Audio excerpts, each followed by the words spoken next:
J'aime perdre. J'adore me faire botter le cul. Ça n'a pas toujours été le cas. Pendant de très très longues années,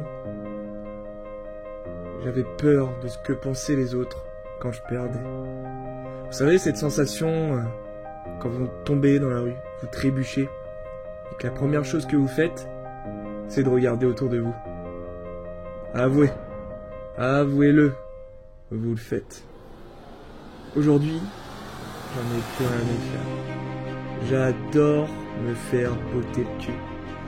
Parce que c'est seulement dans ces moments-là que j'apprends. C'est seulement quand je perds que j'évolue.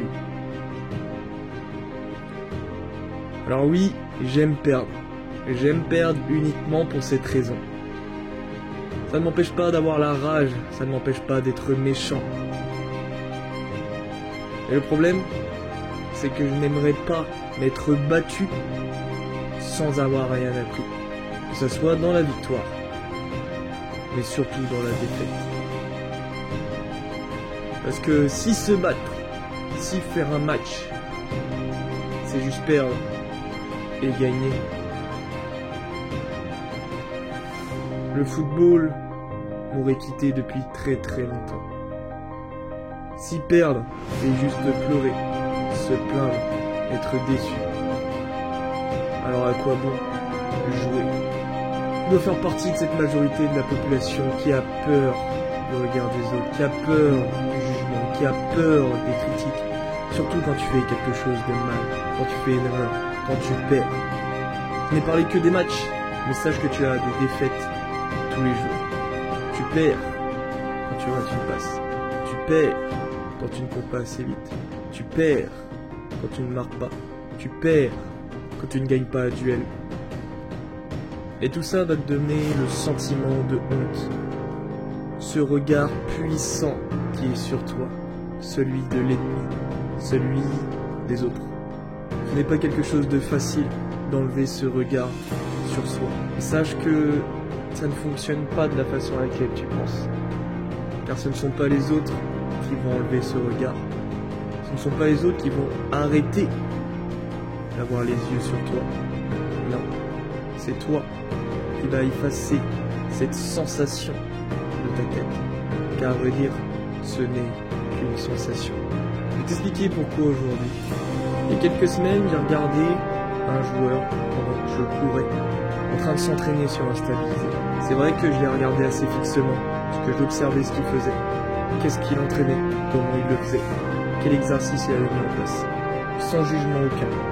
C'est déjà énorme d'être là, 7 h du matin, temps pourri, en train de s'entraîner, et en plus, sur un stabilisé, dans le froid. J'ai dû le regarder, 20 secondes, 30 secondes. Il a fallu ce temps-là qu'il arrête de s'entraîner, qu'il range ses affaires et qu'il parte. Vous allez me dire, c'était peut-être la fin de sa séance. Non. Je l'ai vu au loin poser son échelle de rythme et ensuite commencer à travailler. Il avait peut-être fait des exercices simples. Et je doute fortement qu'il ait posé une échelle de rythme, mis des coupelles en place pour juste 20 secondes. Pourquoi cet exemple? Parce que je ne le jugeais pas en mal. Je l'admirais. Je trouvais ça magnifique à voir. Mais lui ne le saura jamais. Il a pris son vélo et est parti au loin. Est-ce que tu as compris? Le regard des autres, il n'y a que toi qui le prends en compte. Eux s'en foutent totalement. Eux, parfois, t'admirent. Alors oui, il y aura ceux qui te jugeront. Et tu leur feras un très grand plaisir d'arrêter. Parce qu'ils se sentiront beaucoup plus forts que toi. Est-ce que c'est ce que tu veux vraiment? Perdre par-dessus la défaite? Perdre et surperdre? C'est réellement ça que tu veux devenir? Alors oui, j'aime perdre. Mais ça n'a pas toujours été le cas. J'ai évolué, progressé et appris. Et j'ai effacé ce regard pesant que je pensais sur moi. Alors oui, on me regarde toujours. Mais ce n'est plus comme avant. Parce que je sais où je vais. Je sais ce que je mérite. Et je sais que mes erreurs, cumulées, me donneront la plus belle des victoires. Alors aujourd'hui, je pense que la décision ne tient qu'à toi. Es-tu prêt à effacer ce regard ou souhaites-tu qu'il reste sur toi à vie et que chacune de tes défaites ne t'apprenne rien et que tu ne connais jamais de réelle victoire? Souhaites-tu réellement ne jamais évoluer, ne jamais devenir la meilleure version de toi-même? Ces questions-là, pose-les-toi durant toute la soirée et jusqu'à demain. Pose-toi la question, qu'est-ce que tu veux devenir? Médiocre ou veux-tu devenir enfin toi-même?